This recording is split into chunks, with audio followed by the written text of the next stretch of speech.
न तस्मै श्री गुरवे नमः। श्री चैतन्य मनोभीष्टं स्थापितं जन भूतले स्वयं रूपः कदा मह्यं ददाति स्वपदान्तिकं।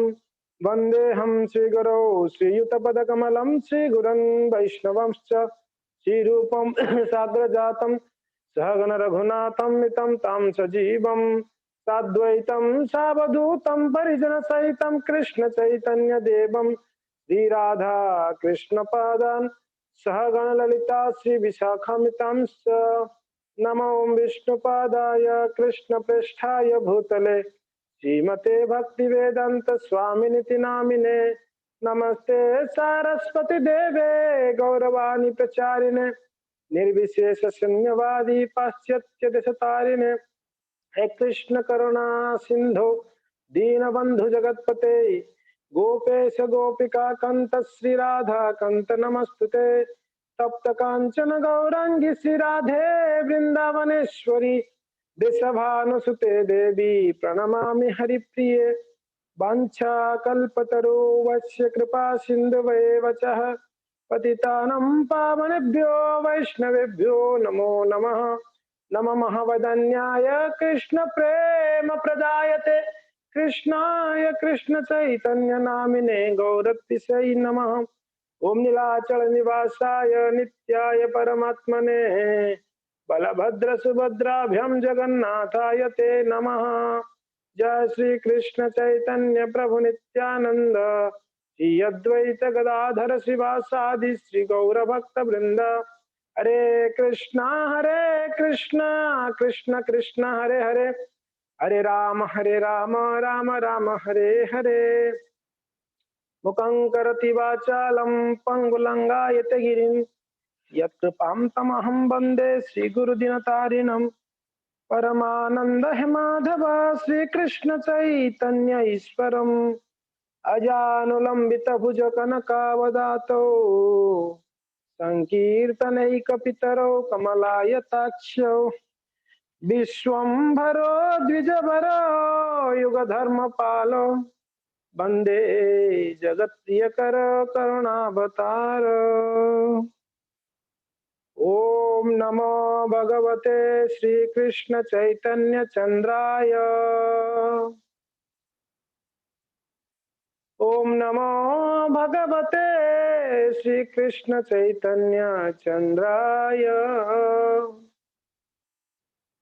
ओम नमो भगवते श्री कृष्ण चैतन्य चंद्राय।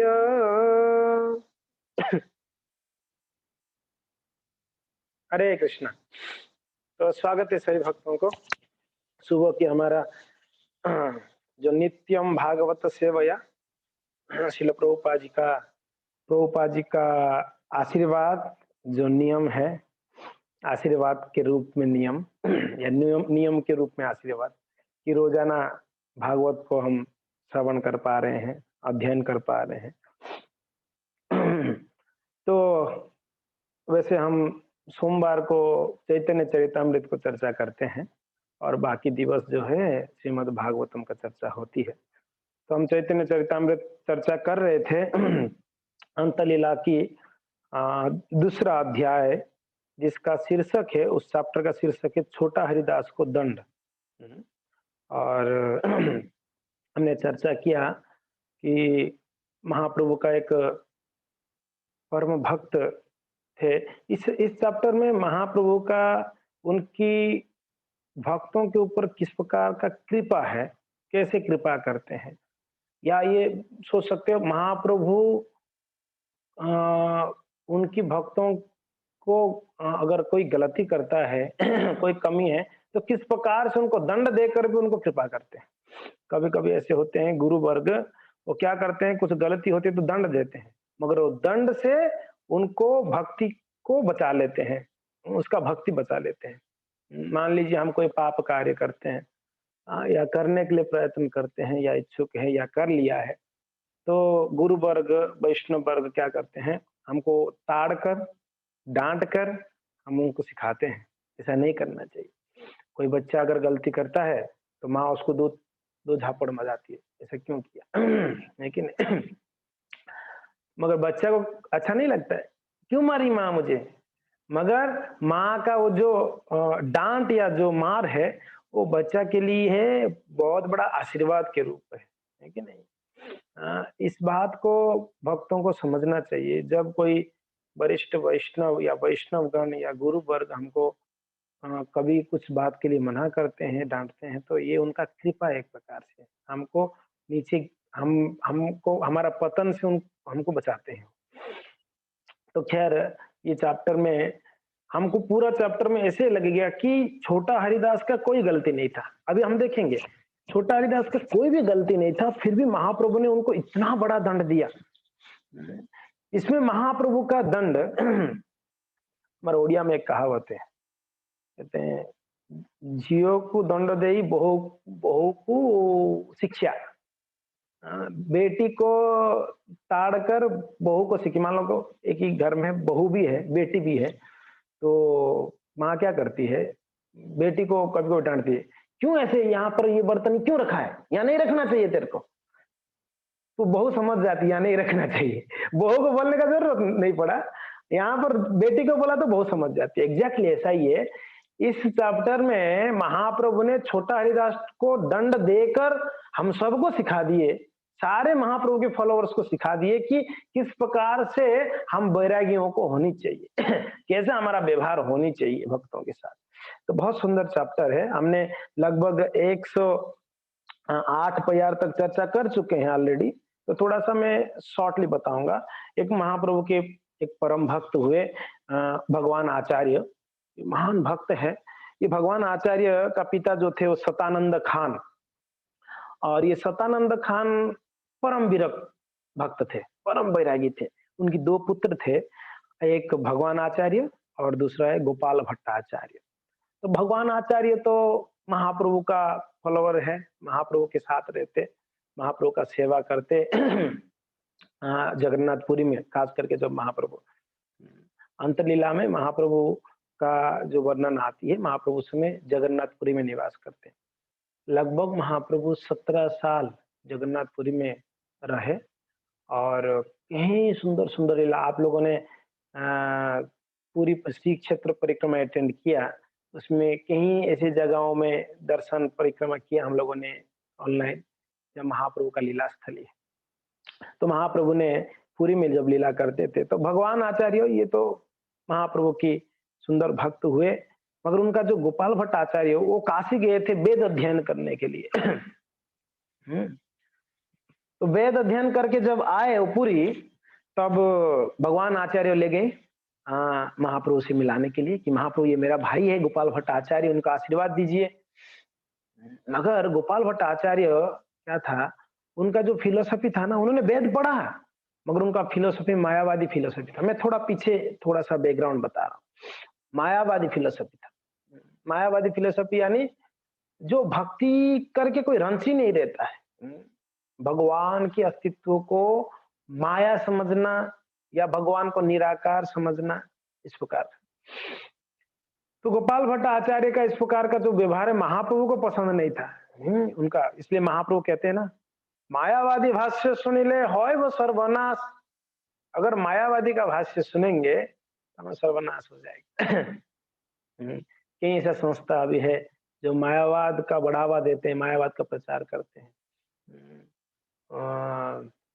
यहाँ उदयपुर में भी काफी मायावाद फिलोसफी का प्रचार होती है, और एक मायावाद फिलोसफी का एक संस्था का हेड ऑफिस भी यहाँ है उदयपुर के पास में, अब्बू रोड में है।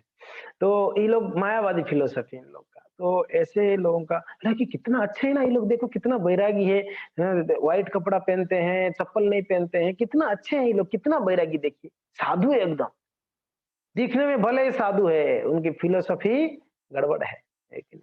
जो भी है, यहाँ पर गोपाल जो भट्टाचार्य जो थे भगवान आचार्य का भाई, उनका जो फिलोसफी था वो महाप्रभु को नहीं पसंद आया, तो महाप्रभु ने उनको इग्नोर किए, क्योंकि महाप्रभु जानते थे ये फिलोसफी खतरनाक है। तो ये बात को भगवान आचार्य समझ गए, वैष्णव और भगवान को पसंद नहीं है, तो इसके लिए भगवान आचार्य गोपाल भट्ट आचार्य उनके भाई होने पर भी उनको बोले कि देखो गोपाल, आप क्या करो, आप वापस काशी चले जाओ, यहाँ मत रहो। क्यों? अंदरूनी ये इच्छा था कि यहाँ महाप्रभु प्रसन्न नहीं, इसलिए आप चले जाओ। तो गोपाल भट्टाचार्य वहाँ से चले गए थे। तो इस प्रकार हम लास्ट क्लास में चर्चा किए थे चैतन्य चरितामृत का। तो अब आगे की जो प्यार है हम उसको चर्चा करेंगे। अ, चैतन्य चरितामृत अंतलीला सेकंड चैप्टर 103।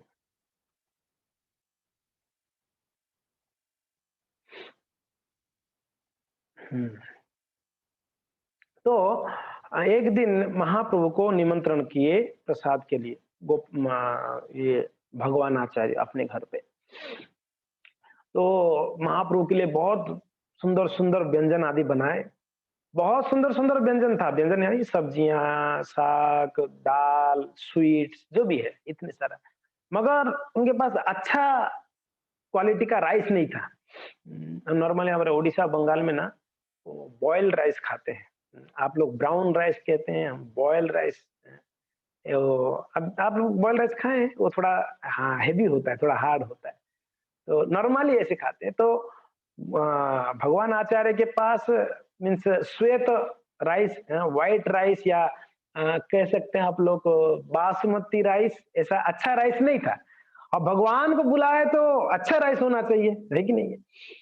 तो इसके लिए हम लोगों ने बॉइल्ड राइस भोग नहीं लगाते हैं वैष्णव, क्योंकि ना वो ऑलरेडी एक बार बॉइल्ड हुआ रहता है, इसके लिए भगवान को डबल बार कुकिंग कर रहा चीज़ भगवान को भोग नहीं लगाया जाता है। तो उन्होंने देखा कि अभी महाप्रभु के लिए सारा व्यंजन रेडी है मगर राइस नहीं है, अच्छा राइस। और वैसे महाप्रभु चपाती-वपाती नहीं खाते हैं, राइस राइस वाले हैं। हमारे गौरांग महाप्रभु, हमारे जगन्नाथ दोनों राइस वाले हैं। मगर हमारे कृष्ण ये चपाती वाले हैं। ये आए यहाँ पर वृंदावन में हैं, नॉर्थ में आए तो ये चपाती वाले हैं, चपाती पूरी खाने वाले हैं। और जगन्नाथ जी महाप्रभु उड़ीसा में बंगाल में आए तो वो लोग राइस वाले हैं, है कि नहीं? तो राइस के लिए भगवान आचार्य क्या किए, उन्होंने छोटा हरिदास भी महाप्रभु का एक शुद्ध भक्त थे, परम वैष्णव थे, परम विरक्त थे और वो बैरागी थे। बैरागी यानी ब्रह्मचारी आश्रम, सन्यासी आश्रम को ग्रहण किए हुए। महाप्रभु की जो संगी गण है, महाप्रभु के जो संगी हैं या उनके जो पार्षद है या उनके उनके जो शिष्य हैं, उसमें मेरे हिसाब से 95% गृहस्थ है, शायद 5% ही बैरागी होंगे, ओनली 5%, बहुत कम है। कुछ ही लोग हैं ब्रह्मचारी सन्यासी, बाकी सभी गृहस्थ ही है। तो कभी-कभी कोई गृहस्थ भक्तों के मन में ऐसा आता है कि अरे! मैं अगर ब्रह्मचारी होता या सन्यासी होता तो कितना अच्छा होता ना, मैं अच्छा भक्ति कर सकता था। बोले महाप्रभु के संगियों में सब गृहस्थ थे। वो गृहस्थ होके भी अपनी भक्ति को इतना बढ़िया से उन्होंने निभाए महाप्रभु की सेवा करके। तो ये हम सीख सकते हैं, हम कहाँ पर है वो मायने नहीं रखता है, हम कौन से आश्रम में है, मायने ये रखता है हमारा कॉन्शियस क्या है, हमारा चेतना क्या है। अगर कोई ब्रह्मचारी आश्रम में रह के उसका चेतना भोग में है, तो ब्रह्मचर्य आश्रम में रहकर भी वो व्यक्ति जो है भगवान का कृपा नहीं प्राप्त कर पा रहा है। कोई गृहस्थ आश्रम में रह के भी उसका चेतना कृष्ण कृष्ण चेतना है, कृष्ण कॉन्शियस है, तो कृष्ण का कृपा हो पा रहा है घर पे रहकर। इसके लिए ये मायने नहीं रखता है कि कौन कहाँ पर है या कौन कौन से आश्रम में है।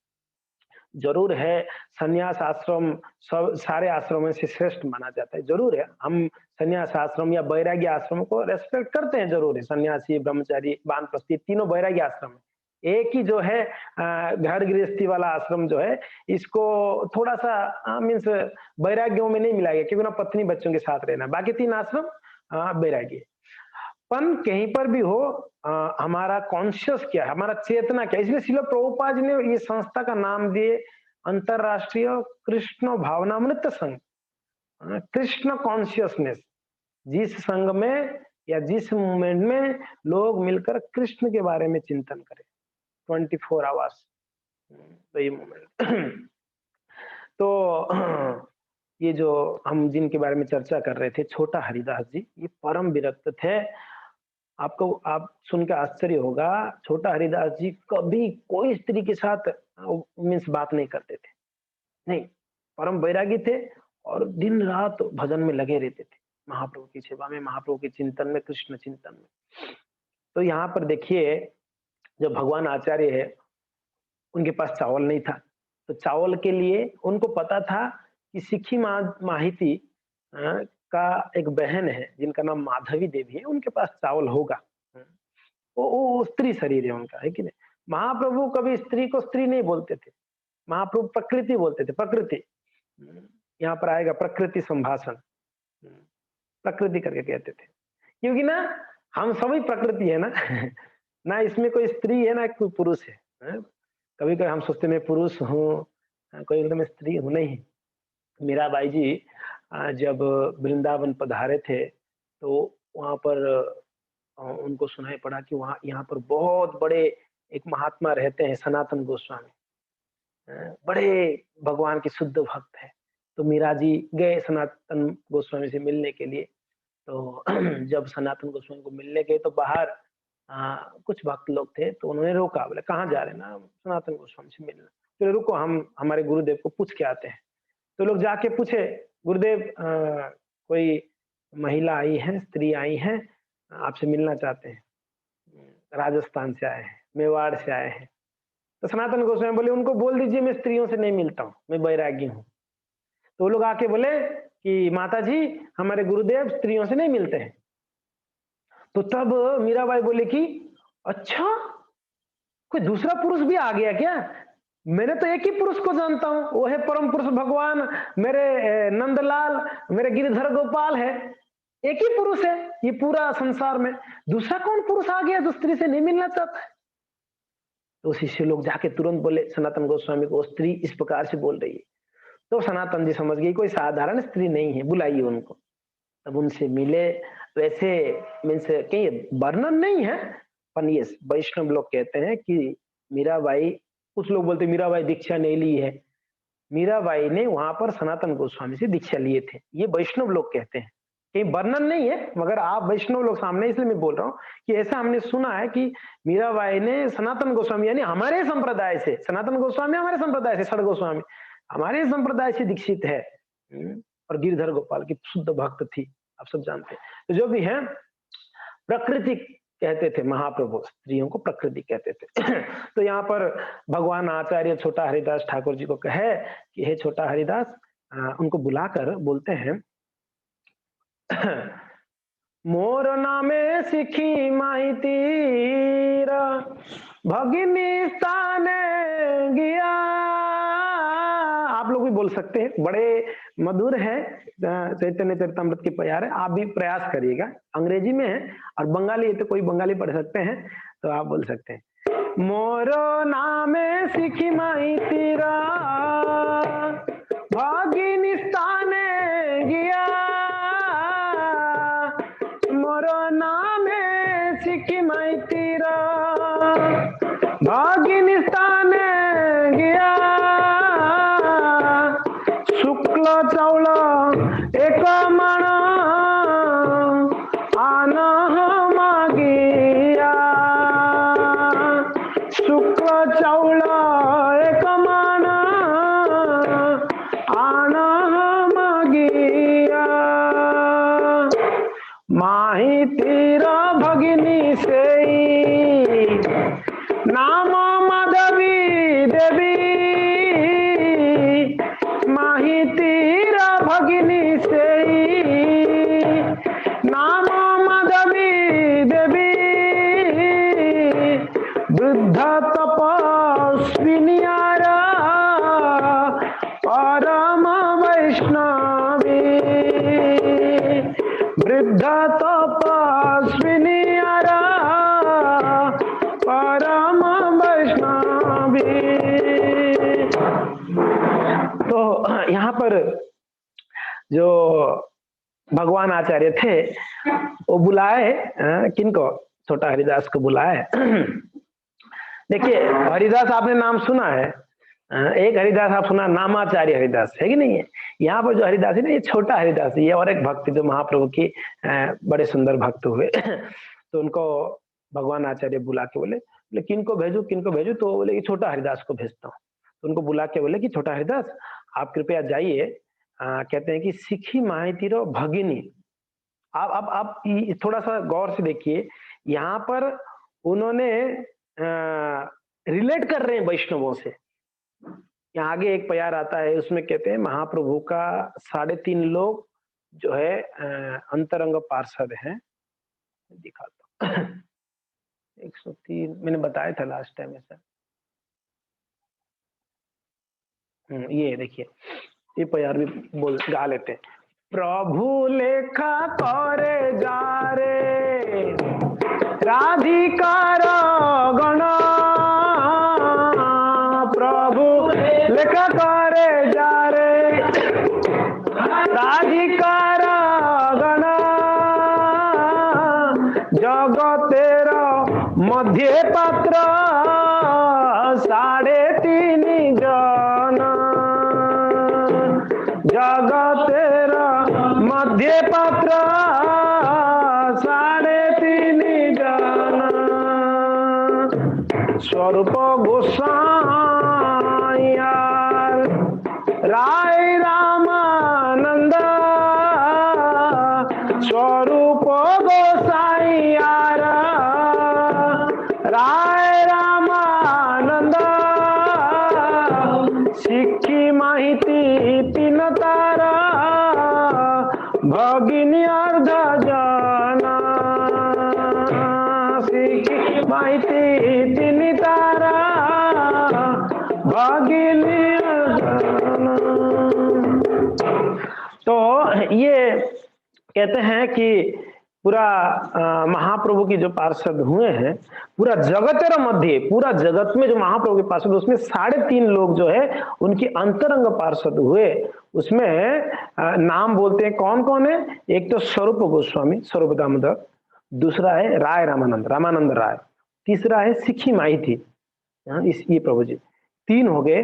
और एक आधा बोलते हैं कि तारो भगिनी अर्ध जन। तो मन में प्रश्न उठता होगा माताओं के मन में, अरे स्त्रियों को आधा क्यों कर दिया?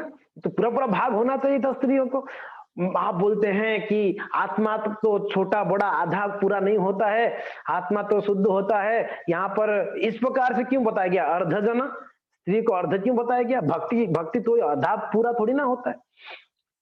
भक्तों ध्यान रखिए, महाप्रभु आए थे आचरण सिखाने के लिए, तो लोकाचरण के लिए अगर महाप्रभु स्त्री को लोकाचरण के लिए, कि लोग जानते हैं स्त्री का स्तर पुरुष श्रेष्ठ मानते हैं ना, समाज में पुरुष श्रेष्ठ है, स्त्री श्रेष्ठ नहीं मानते। आजकल तो चलो वो ऐसा एक कहते हैं कि स्त्री पुरुष समान है, कम से कम चलो ठीक है, मगर ऐसे था उस समय बाबा, जब महाप्रभु के समय पर लोग स्त्री को ऐसे मानते थे कि स्त्री मीन्स क्यों? क्योंकि ना स्त्री शास्त्र नहीं पढ़ सकती है, स्त्री के पास कम बुद्धि होता है, ऐसे ऐसे कहा करते थे। मगर ऐसा नहीं है। भक्त जब हो गया ये सब नहीं आते उसमें, ये सब बात दे दीजिए। जब भक्त हो गया, भक्त नहीं है तो ये सब हो सकता है। तो जो भी है यहाँ पर अर्धजन बताए गए इसके लिए, क्योंकि ना लोक आचरण के लिए, महाप्रभु आचरण सिखाने के लिए आए थे। महाप्रभु की शिक्षाएं आप देख लीजिए, वो सनातन गोस्वामी के शिक्षाओं देख लीजिए, या रूप गोस्वामी के, या रघुनाथ दास को, सब वैष्णव सदाचार के ऊपर ही शिक्षाएं, सारा का सारा वैष्णव सदाचार। इसलिए चैतन्य चरितामृत हम वैष्णव के लिए एक प्रकार से आप बोल सकते हैं कि लॉ बुक है। एक प्रकार से आप कह सकते हैं चैतन्य चरितामृत तो हमारे लिए औषधि है, औषधि है एक प्रकार से। क्यों? हम लोग भवरोगी हैं, अब भवरोगी के लिए औषध चाहिए, और औषध इसमें बताया गया है। औषध यानी क्या है? कोई बीमारी को ठीक करने के लिए एक होता है क्या लेना चाहिए, दूसरा है क्या नहीं लेना चाहिए, परहेज क्या है और कौन सा दवाई लेना चाहिए, क्या खाना चाहिए क्या नहीं खाना चाहिए, बहुत जरूरी है। कोई भी बीमारी है, अगर आपको सर्दी होता है तो आप कोल्ड चीज, ठंडे चीज मत लीजिए, गर्म चीज लीजिए, है कि नहीं है? अगर किसी को पीलिया होता है तो उसको बोलते हैं आप ये मत लो ये लो, है कि नहीं? तो इस प्रकार से हम सब रोगी हैं, तो हमारे लिए ये जो इंस्ट्रक्शंस है ना, इसीलिए रूप गोस्वामी ने एक किताब लिखे हैं, हम जानते हैं ना, नेक्टर ऑफ इंस्ट्रक्शन ना, नेक्टर उपदेशाम अमृत है ना, नेक्टर ऑफ इंस्ट्रक्शन, राइट? एक नेक्टर ऑफ डिवोशन है और एक नेक्टर ऑफ इंस्ट्रक्शन है, 2 किताब है। ये नेक्टर ऑफ इंस्ट्रक्शन, इंस्ट्रक्शन यानी हिंदी में क्या बोलेंगे? उपदेश, नेक्टर यानी अमृत। ये ऐसे उपदेश हैं जो अमृत पूर्ण है हमारे लिए। है कि नहीं? हमको जो करने के लिए मना किया जा रहा है, ये मत करो, ये उपदेश है, तो वो हमारे लिए अमृत है। क्यों? इसी से हमारा साधना भक्ति हो सकती है। हम्म, जब साधक होता है, अगर नियम नहीं है तो साधक कैसा है? साधना भक्ति है ही नहीं है। 3 प्रकार की भक्ति का हम कल चर्चा कर रहे थे कि अ, वैधि भक्ति, भाव भक्ति और रागानुगा भक्ति। साधना भक्ति, साधना भक्ति, भाव भक्ति, रागानुगा भक्ति। तो साधना भक्ति में एक वैधि साधना भक्ति और रागानुगा साधना भक्ति 2 प्रकार के हैं। तो जब हम लोग वैधि साधना भक्ति में है, तो अगर जब वैधि साधना भक्ति में है तो विधि विधान नहीं, तो फिर वैधि साधना भक्ति कैसा हुआ? विधि विधान तो जरूरी है।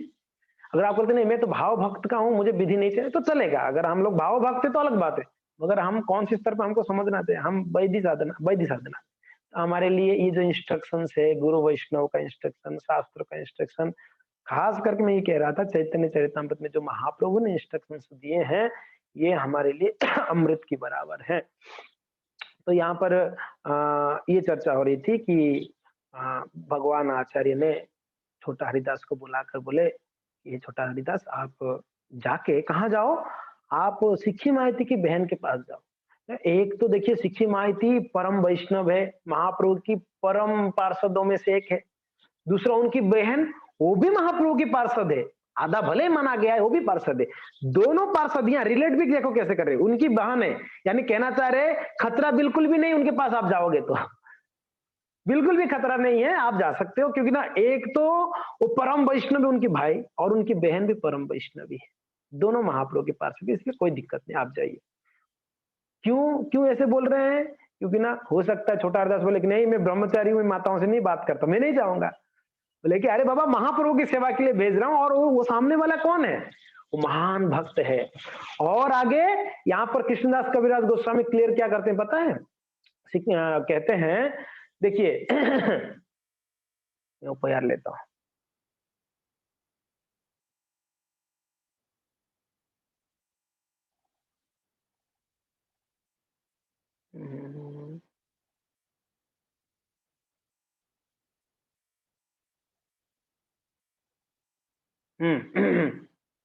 ये देखिए क्या कहते हैं, माई तीरो बगिनी सही नामो माधवी देवी, वृद्ध तपस्विनी आर परम वैष्णवी।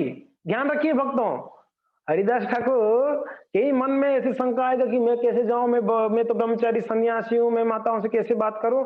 तो बोलते कि अरे बाबा, एक तो महाप्रभु की पार्षद गिना रहे हैं, दूसरा कह रहे हैं वृद्ध है, वृद्ध है, एक कोई बूढ़ी को देख के कोई काम विकार नहीं कैसे आएगा?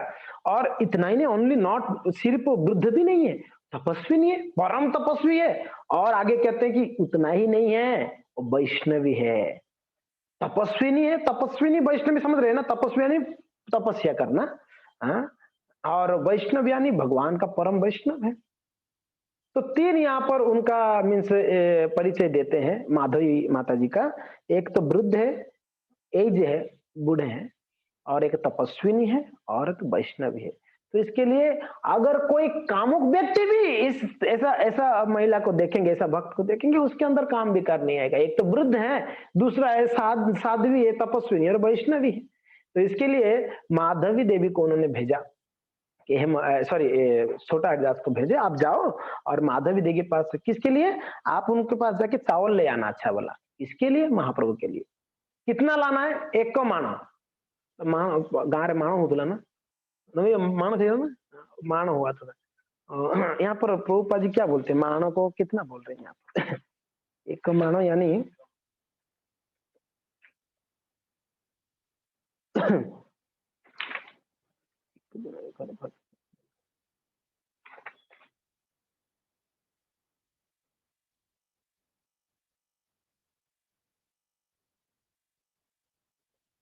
प्रभुपाद जी कहते हैं शुक्ल चावल को आपस चावल, दूसरे चावल सिद्ध को दोनों सामंजस्य विग्रह को, नहीं यहाँ पर नहीं बताया गया।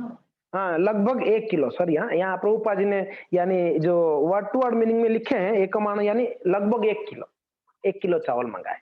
तो उनको बोले कि आप जाके 1 माणा या 1 किलो चावल लेके आना। तो छोटा हरिदास वहां गए, आगे के अंपायर देख लेते हैं।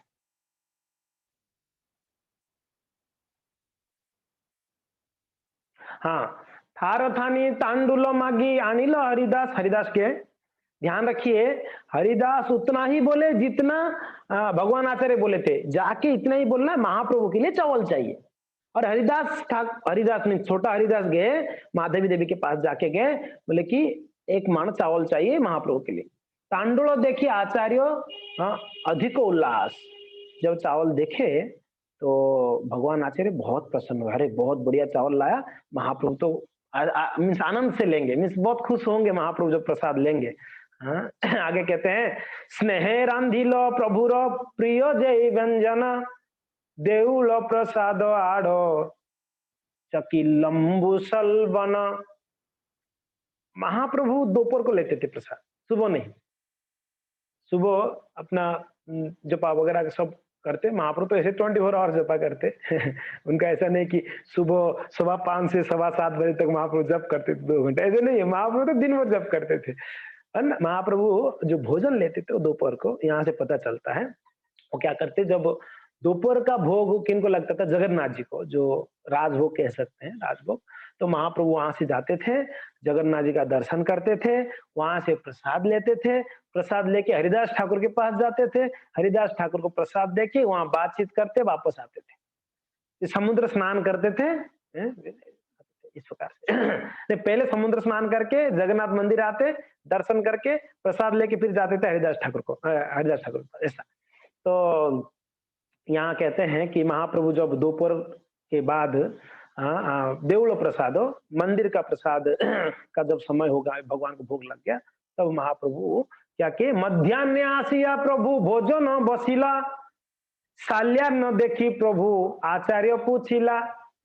दोपहर का है महाप्रभु, इनविटेशन था ना, इनविटेशन महाप्रभु को एवरीडे का इनविटेशन होता था, डेली रोज कोई ना कोई भक्त इनवाइट करते थे प्रसाद लेने। और अगर कोई घर पे नहीं बना पाता तो क्या करते, वो पैसा देके मंदिर से प्रसाद, जगन्नाथ प्रसाद लाके महाप्रभु को प्रसाद खिलाते। ऐसे भी हो सकता है। मान लो आप मीन्स आपके घर पे इतना शुद्धता से मेंटेन नहीं होते, तो कोई वैष्णव से आप प्रसाद लाके आप वैष्णव को खिला सकते हैं, ऐसे करते तो ऐसे पुरी में हुआ करता था। जो घर में नहीं बना पाते थे वो जगन्नाथ मंदिर, और घर पे बनाने के बाद भी जगन्नाथ मंदिर से प्रसाद लाते थे। महाप्रभु को जगन्नाथ जी का प्रसाद बहुत प्रिय था।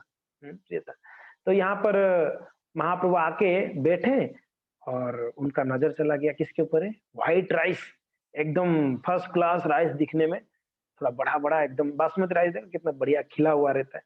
महाप्रभु बोले, अरे इतना बढ़िया राइस कहाँ से लाया? महाप्रभु तुरंत पूछ लिए कहाँ से लाया, जिज्ञासा किए।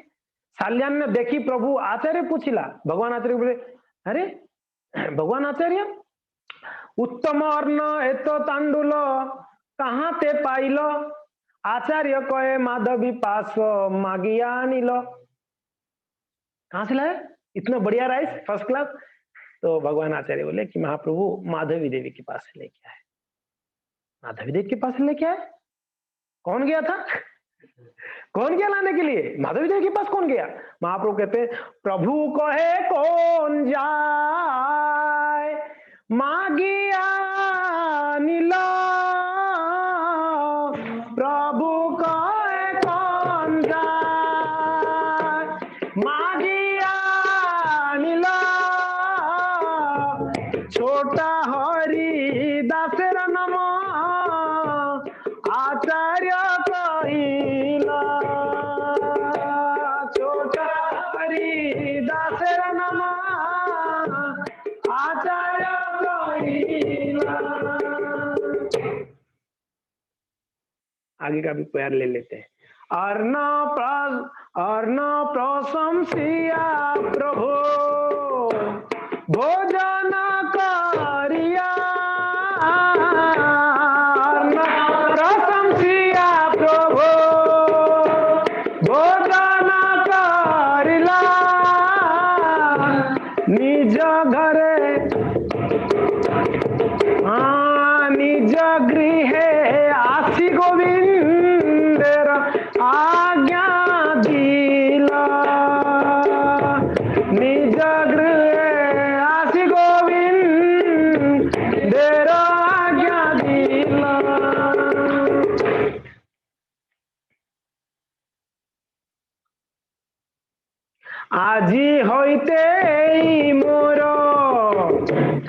आज्ञा पालिब আজি হইতে মোর आज्ञा पालिब छोटा हरि दासैया आसीते ना दीब छोटा हरि दासैया आसीते ना तो अभी श्री चैतन्य महाप्रभु जब भोजन के लिए बैठे तो उन्होंने पूछा, अरे इतना बढ़िया चावल कहाँ से लेके आए? बोले माधवी देवी के पास लेके। अच्छा, कौन लेके आया? छोटा हरिदास लेके आया। तो महाप्रभु सुने, राइस बढ़िया है, बहुत अच्छा प्रसाद है। प्रसाद को बढ़िया से महाप्रभु लिए, प्रसाद लेके चले गए अपना गृह। महाप्रभु का गृह यानी गंभीरा। महाप्रभु रहते थे गंभीरा में, है कि नहीं? काशी मिश्र का घर था ना गंभीरा, तो काशी मिश्र का घर गंभीरा में। गंभीरा जाने के बाद गोविंद को बुलाए, महाप्रभु का पर्सनल सर्वेंट को। ले गोविंद सुनो, आज से ना ये छोटा हरिदास को बिल्कुल यहाँ ये द्वार तक भी मत आने देना, नहीं मिलना चाहता हूँ आज। कितना नाराजगी देखो।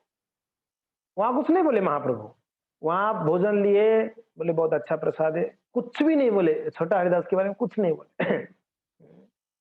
हम होते तो कितना हंगामा करते, अच्छा हो गया था क्या, ऐसा है क्या, डिंडरा मारते। वहां पर उधर कुछ भी नहीं बोले, चुपचाप आए गंभीर माँ के, बोले कि छोटा हरिदास को कल से मत ले ना।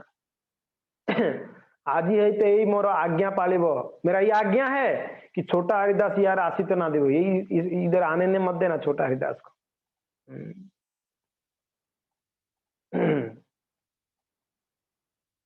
आपको लगता है ना कितना कठोर हृदय होगा महाप्रभु का? क्या कर दिए ऐसे छोटा हरिदास जी जो महाप्रभु ने उनको इस प्रकार से दंड दे दिया, आने मत देना, मैं उनको मुंह देखना नहीं चाहता हूँ। क्या हो गया? द्वार मानो होइला हरिदास दुखी होइले मने की लागिया द्वार माने केहो नहीं जाने। गोविंद बोले कि महाप्रभु हो क्या गया? आप बोले वो नहीं बता सकता हूं मैं उससे बस उसको नहीं देखना चाहता। महाप्रभु से ज्यादा ना पूछे, महाप्रभु से ज्यादा कौन पूछेंगे? परमेश्वर स्वतंत्र ईश्वर है, तो जानते हैं महाप्रभु स्वतंत्र ईश्वर है, तो उनकी इच्छा, उनका जो इच्छा है वही हमारा इच्छा है। महाप्रभु मना कर दिए, मीन्स गोविंद ज्यादा पूछे भी नहीं, वो बोल दिया आके, तुरंत आके स्वरूप दामोदर को बोल दिए, राय रामानंद को बोल दिए, और सिक्की माइती को भी बोल दिए, और छोटा हरिदास को पता चला महाप्रभु ने मना किया आने के लिए। बस छोटा हरिदास साहब बाप रे बाप इतना दुखी हो गए, महाप्रभु मिलेंगे नहीं मुझे। एक मुकुंद थे, मुकुंद ना, मुकुंद करके थे एक भक्त, उन्होंने क्या किया था मुझे एग्जैक्टली स्टोरी याद नहीं है। महाप्रभु ने उसको नहीं मिलना चाहता हूं, मैं नहीं देखना चाहता हूं। कितना जन्म के बाद महाप्रभु ने बोले 100 जन्मों तक मैं मुकुंद को नहीं देखना चाहता हूं। कितने जन्मों तक? 100 जन्मों तक नहीं देखना चाहता। मुकुंद को सब वैष्णव बोले महाप्रभु आपको नहीं देखना चाहते, नहीं मिलना चाहते 100 जन्मों तक। मुकुंद कूदने लगा, हरि बोल हरि बोल हरि बोल। तो बोले कि मुकुंद आप इतना खुश क्यों हो रहे हो? बोले कि गारंटेड है ना 100 जन्म के बाद मिलेंगे, यानी 100 जन्म के बाद महाप्रभु मिलने वाले हैं मुझे। हाँ देखो क्या प्रसन्नता है। हम लोग होते तो कितना निरुत्साहित हो जाते हैं ना, नहीं मिलेंगे 100 जन्मों तक। लेकिन 100 जन्मों की बात तो मिलेंगे ना, महाप्रभु का कृपा होगा ना। ये वैष्णवों को ये कहते हैं ना उत्साह निश्चय धैर्य, वैष्णवों के लिए बहुत बहुत जरूरी है। हमारा भक्ति में जितना उत्साह है ना, ये उत्साह हमेशा होनी चाहिए, मगर धैर्य नहीं होगा तो उत्साह बहुत जल्दी घट जाएगा। धैर्य बनाए रखो। 16 जप कर रहा हूं, आनंद नहीं आ रहा है, कोई बात नहीं, करते रहो करते रहो करते रहो, हृदय धीरे धीरे धीरे क्लीन हो रही है, चिंता मत करो। धैर्य बनाए रखो। मान लो उत्साह है, धैर्य है, निश्चय नहीं है पक्का, तो भी गड़बड़ा जाएगा। निश्चय, अगर निश्चय नहीं है, जप करो, श्रवण करो, सेवा करो, क्या करो, निश्चय तो करना पड़ेगा ना, क्या करना है, निश्चय भी चाहिए। इसलिए उत्साह निश्चय तो धैर्य तीनों चाहिए। निश्चय करो, उत्साह है, साथ में निश्चय, फिर धैर्य। तो मुकुंद का धैर्य देखो, उनका उत्साह देखो। 100 जन्म के बाद, अच्छा 100 जन्म के बाद कृपा होगी ठाकुर जी का। नलकुबर मणिग्रीव को नारद जी बोले भगवान आएंगे द्वापर में, आप दोनों को कृपा करेंगे। तो खुशी खुशी से वो लोग कहां चले गए? नंद बाबा के आंगन। और क्या शरीर दे दिए? वृक्ष का शरीर, वृक्ष का शरीर। प्रसन्नता क्या थी? वृक्ष का शरीर में होने पर भी। आप सोचो, कुबेर की पुत्र, इतना धनाढ़ परिवार से, इतना ऐश्वर्यपूर्ण परिवार से उन दोनों को वृक्ष बना दिया जाए। वर्षा शीत, हाँ है कि नहीं, और गर्मी को सहन करते हुए खड़े रहना है। वो दुख उनको नहीं सताया, वो दुख उनको ज्यादा दुख नहीं लगा। क्यों नहीं लगा? क्योंकि ना प्रसन्नता ये थी कि भगवान आके हमारा उद्धार करेंगे, भगवान मिलेंगे हमको। ये वैष्णवों का मूड होता है, ये वैष्णवों का चिंतन होती है। वो सबरी माता को मातंग ऋषि बोल दिए कि बेटी प्रभु रामचंद्र आएंगे आपको मिलने के लिए, प्रभु राम आएंगे, यहाँ आएंगे, आपको मिलने आएंगे। वो मैया रोज रोज रोज जब सुबह उठती, उसका काम एक ही है दिन भर। सुबह उठती, स्नान आदि करती, घर का लिपाई पुताई करती, जल लेके आती सरोवर से बढ़िया फर्स्ट क्लास, जाके फल लेके आती तोड़ के, और फूलों से सजाती पूरा घर से लेके पूरा दूर तक, फूलों का सजिया, फूलों का द्वार बनाती और अच्छे से घर को सजाती, अलग अलग फूलों से सजाती, बढ़िया से सजा के रखती रोज। हाँ, एवरी डे। वो कन्या जवान लड़की थी, जवान कन्या थी, रोज सजाती। शाम तक वेट करती, शायद अभी आएंगे मेरे प्रभु, अभी आएंगे, अभी आएंगे, अभी आएंगे। शाम हो गया, अंधेरा हो गया, रात हो गया, आए नहीं। कोई बात नहीं, शायद कल आएंगे मेरे प्रभु। कल सुबह उठ के वही उत्साह। ऐसा नहीं कि अरे आए नहीं, छोड़ो अभी, भगवान तो आते नहीं। और एक दिन नहीं भक्तों, कितना वृद्ध हो गई वो मैया, वो सबरी वृद्ध हो गई, फिर भी वो अपना प्रयास, अपना ये उत्साह को नहीं कम की थी, अपने प्रयास को नहीं छोड़ी थी। वो प्रयास रोज कर रही थी सुबह उठ के कि आएंगे मेरे प्रभु रामचंद्र आएंगे। और देखिए उनका विश्वास गुरु के प्रति कितना था। गुरुदेव बोले मीन्स आएंगे, नारद जी बोले मीन्स कृष्ण उद्धार करेंगे हमको, नलकुबर मणिग्रीव। तो ये है भक्तों का एक्चुअली मूड है। ठीक है, आज कृपा नहीं मिली, मिलेगा एक दिन, जरूर मिलेगा। भौतिक संसार में लोग कहते हैं ना हम होंगे कामयाब एक दिन। भौतिक संसार के लोगों में अगर ये उत्साह, हम एक दिन कामयाब होंगे, तो भक्तों के अंदर तो कितना उत्साह होना चाहिए। जरूर एक ना एक दिन मिले। कोई बात नहीं, इस जन्म में नहीं होगा तो अगले जन्म में तो जरूर मिलेगा, अगले जन्म में तो अगले जन्म में मिलेगा, मिलेगा जरूर। हमने जो कार्य करे हैं, ये कार्य का वृथा फल नहीं है, यानी ये वेस्ट नहीं जाएगा हमारा प्रयास। भगवान ने प्रयास देखते हैं, मैया जसोदा का प्रयास देखे भगवान ने कृपा कर दिए। तो यहाँ पर छोटा हरिदास यहाँ पर वर्णन आता है कि महाप्रभु ने बोले कि नहीं मिलना, इतना कठोर उनको दंड दी गई। छोटा हरिदास सुनकर इतना दुखी होंगे। जिनको प्राण है उनको देखने नहीं दिया जाएगा तो कितना दुखी होंगे। जैसे उस दिन मदन मोहन को कह रहे थे, विवेक प्रभु एक दिन भी नहीं दर्शन करते तो रह नहीं पाते हैं, वैसा हमारा कब भाव आएगा, है कि नहीं? तो वैष्णव का एक दिन जगन्नाथ जी को नहीं देखना तो मैं तड़पते हैं कि आज भगवान का दर्शन ही नहीं हुआ, प्रभु जी दर्शन भेजिए ना, आज का दर्शन भेजिए ना। तो एक तड़प ना आ जाता है, आज दर्शन हुआ ही नहीं। तो ये वैष्णवों का ये भाव होता है। तो यहाँ छोटा हरिदास, हमको तो चलो जगन्नाथ जी हम मंदिर नहीं तो कम से कम मोबाइल में दर्शन करते हैं। जो स्वयं भगवान के साथ रहे हैं, जो भगवान के साथ लीला किए हैं, भगवान के साथ बैठ के खाए हैं, भगवान के साथ बात किए हैं, चैतन्य महाप्रभु के साथ भगवान स्वयं है। वो एकदम अचानक से बोलेंगे आज से मैं मिलना नहीं चाहता हूँ, मुझे मिलना ही, मैं बात नहीं करूंगा, देखना नहीं चाहता हूँ, क्या क्या हाल होगा बताइए? हृदय विदीर्ण हो जाएगा। छोटा हरिदास का ऐसा स्थिति हुआ। भक्तों, छोटा हरिदास खाना पीना बंद कर दिए। जब तक महाप्रभु का कृपा नहीं होगी, दर्शन नहीं होगा, तब तक मैं खाऊंगा नहीं, पीऊंगा नहीं। ऐसा दृढ़ व्रत कहते हैं ना, दृढ़ व्रताम, दृढ़ व्रत ले ली, नहीं खाना। और यहाँ छोटा हरिदास ठाकुर जी रो रहे द्वारे मानो होया, दुखी होकर द्वार में, क्योंकि अंदर तो एंट्री नहीं है, द्वार के बाहर ही बैठ के बड़े दुखी होकर रोते। 3 दिन होइला हरि दास करे उपवास,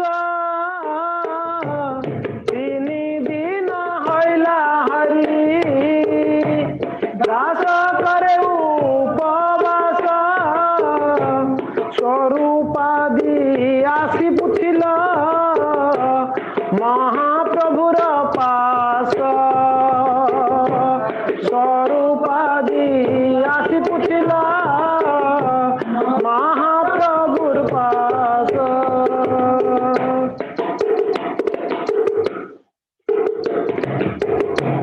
कोन अपराध प्रभु कोइला हरि दस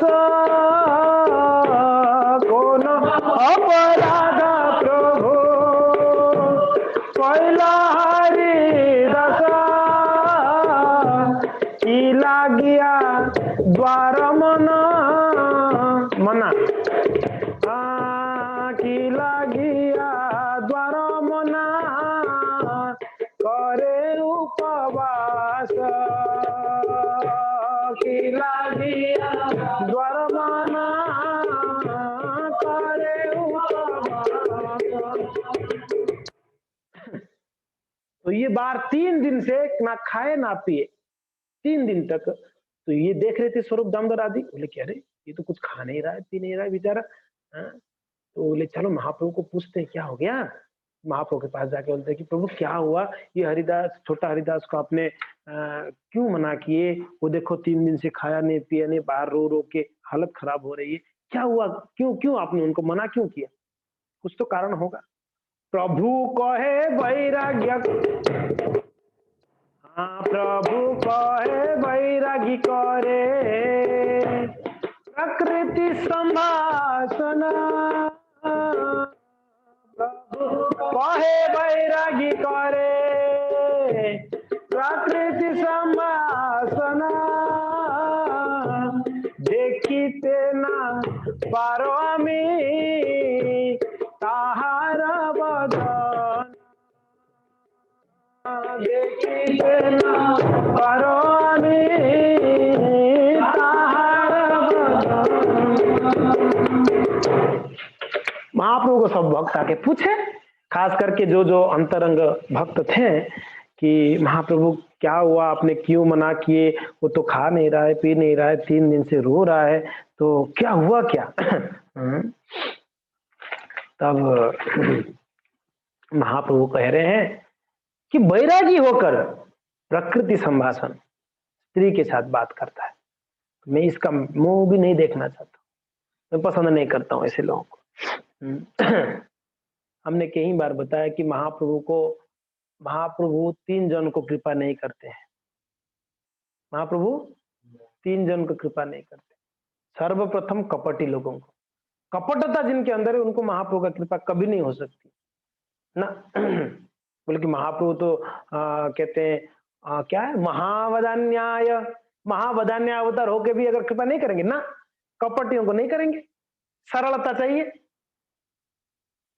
अभी इसी के परपट में प्रभुपाद जी क्या बोलते हैं, देखिए बहुत सुंदर बात कहते हैं, यहाँ देखिए नीचे कह रहे हैं, श्रील भक्ति सिद्धांत सरस्वती ठाकुर कमेंट्स दैट सरलता, सरलता के ऊपर बोलते हैं, और सिंप्लिसिटी, जिनको सिंप्लिसिटी कहते हैं, सरलता, भक्ति सिद्धांत सरस्वती ठाकुर कहते हैं सिंप्लिसिटी इज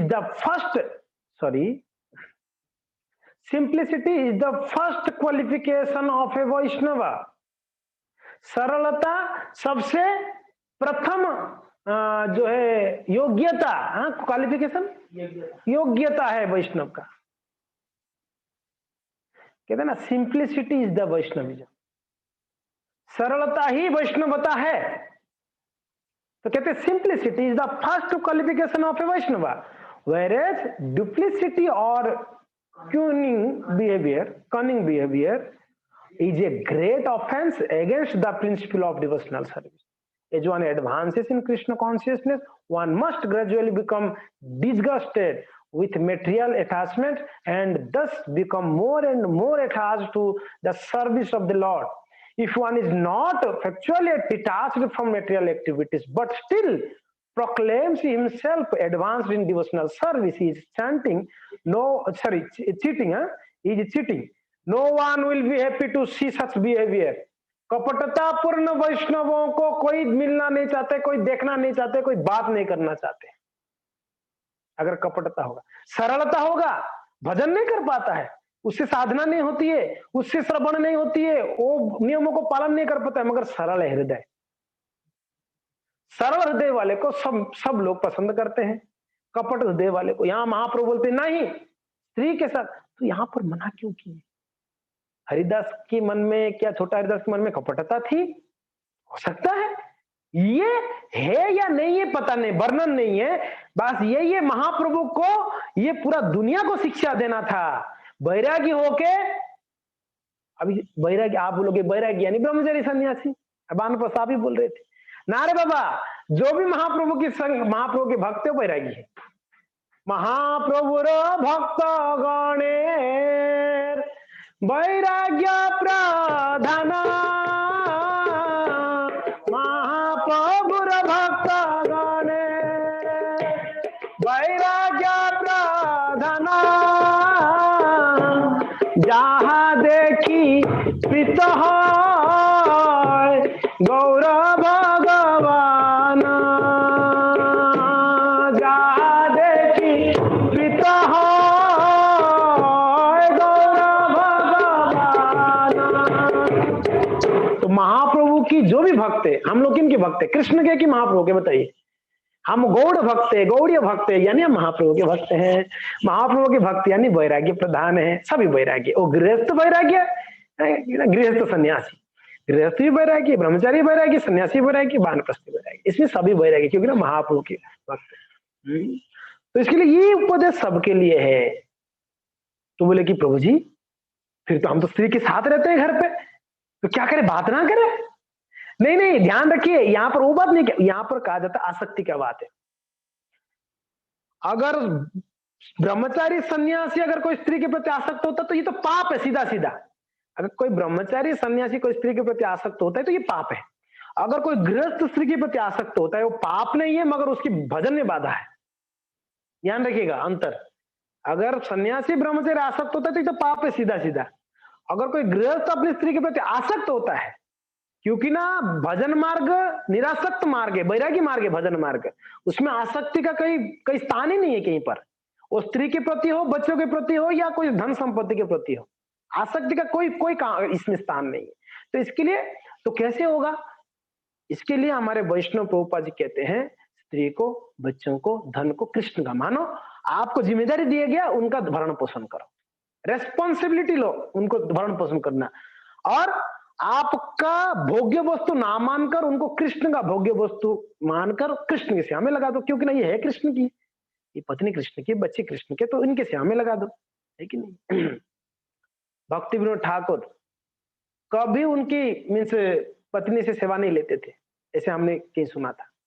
वो खुद अपना कपड़ा धोते थे, सब करते, लेकिन नहीं, ये कृष्ण की सेविका है, मेरा सेविका नहीं है। भक्ति विनोद ठाकुर छोड़ दो, मदन गोविंद को पता होगा, वो प्रभुपाद जी की एक शिष्य थे, प्रभु जी क्या नाम था, फालिनी माता जी और उनके हस्बैंड प्रभु जी, है ना, फालिनी माता जी और प्रभु जी। हाँ, मैंने सुना, मुझे मदन गोविंद को कह रहे थे कि प्रभु जी जो है माता जी से कोई सेवा नहीं लेते, खुद करते हैं सारा सेवा, खुद का कपड़ा खुद धोते हैं और खुद का सब कुछ खुद करते हैं, प्रेस भी खुद करते हैं अगर करना होगा तो। ग्रेट वैष्णव से। क्यों? उनका भाव क्या है कि ये जो स्त्री है, ये स्त्री शरीर में जो भक्त है, ये कृष्ण की सेविका है, मेरा नहीं, तो इसलिए कृष्ण की सेवा में लगा दे।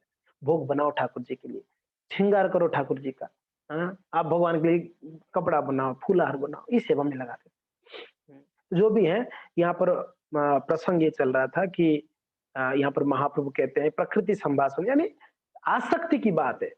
आसक्ति की बात, अगर आसक्त होंगे तो ये हमारे भजन में बाधा है ही है, इसको ध्यान रखना चाहिए। तो खैर, नेक्स्ट क्लास में आगे का, नेक्स्ट मंडे को आगे का हम श्रवण करेंगे। आज समय हो गया, यहीं पर विराम देते हैं। धन्यवाद। हरे कृष्ण। श्री चैतन्य चरितामृत की जय, श्रील प्रभुपाद की जय, श्री चैतन्य महाप्रभु की जय। कमेंट्री है प्रभु जी का, जिज्ञासा नहीं। यस प्रभु जी। ये जो 3.5 अंतरंग पार्षद बताए जी, दो तो समझ आता, ललिता विशाखा है, राय रामचंद्र राय और ये लक्ष्मी महती और माधवी देवी कौन है इस लीला में? तो ये सिक्खी महती इसमें गौर गणदेश दीपिका में बताया गया, वो राग लेखा करके एक गोपी है, राग लेखा। और जो माधवी देवी है वो है काला केली करके एक सखी है भगवान का, कला केली। हाँ, तो ये भी भगवान की पार्षद ही है। राग लेखा और कला के लिए। Thank you. ठीक है, धन्यवाद। समय हो गया है। Thank you so much. Hare Krishna. तो अभी आप सबसे निवेदन है, रोज़ भागवतम क्लास होगी सुबह 8 से 9। तो आज मैं थोड़ा लेट किया तो मैं क्षमा चाहता हूँ। तो कल से मैं समय से चालू होके समय से खत्म हो जाएगा। आप लोग को लेट नहीं करेंगे हम, ठीक है? धन्यवाद। हरे कृष्णा। शिल प्रभुपाद की जय। वांछा कल्पतरुभ्यश्च कृपा सिन्धुभ्यो पतितानां पावनेभ्यो वैष्णवेभ्यो नमो नमः। अनंत कोटि वैष्णव